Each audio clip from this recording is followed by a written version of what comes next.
দামোদরায় মরদেহ আটকে রেখে আদায় করা হলো সুদের 15,000 টাকা। এরপর মরদেহ দাফন করা হয়। বিষয়টি শুধু স্থানীয়দের নয়, সামাজিক যোগাযোগ মাধ্যমে অসংখ্য মানুষকে স্তম্ভিত করেছে। চারিদিকে উঠেছে নিন্দার ঝড়। জানা যায়, গ্রামের নতুনপাড়া নিয়ামত আলী ছেলে রাজমিস্ত্রি হারুন 45 গতকাল শনিবার 20 সেপ্টেম্বর মেয়ের বাড়ি বেড়াতে গিয়ে স্ট্রোকে আক্রান্ত হয়ে মারা যান। রোববার 21 সেপ্টেম্বর আসরের নামাজের পর দাফনে প্রস্তুতি চলছিল। মরদেহ গোসলের সময় প্রতিবেশী মর্জিনা খাতুন দাবি করেন, হারুনের কাছে সুদের 15,000 টাকা পাবেন তিনি সরাসরি জানিয়ে দেন ওই টাকা পরিশোধ না করলে লাশ দাফন করতে দেওয়া হবে না। শোকাহত পরিবার মরদেহ পাশে রেখে টাকার জন্য তর্ক বিতর্কে জড়িয়ে পড়ে। আশপাশের মানুষ স্তম্ভিত হয়ে পড়েন এই ঘটনায়।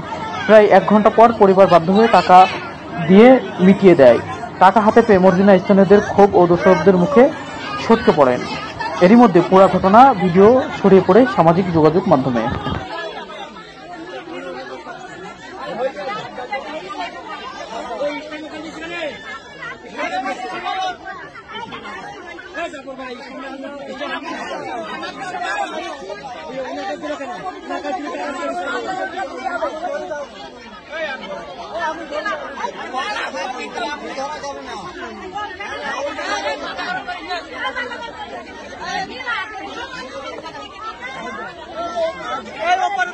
ऊपर दे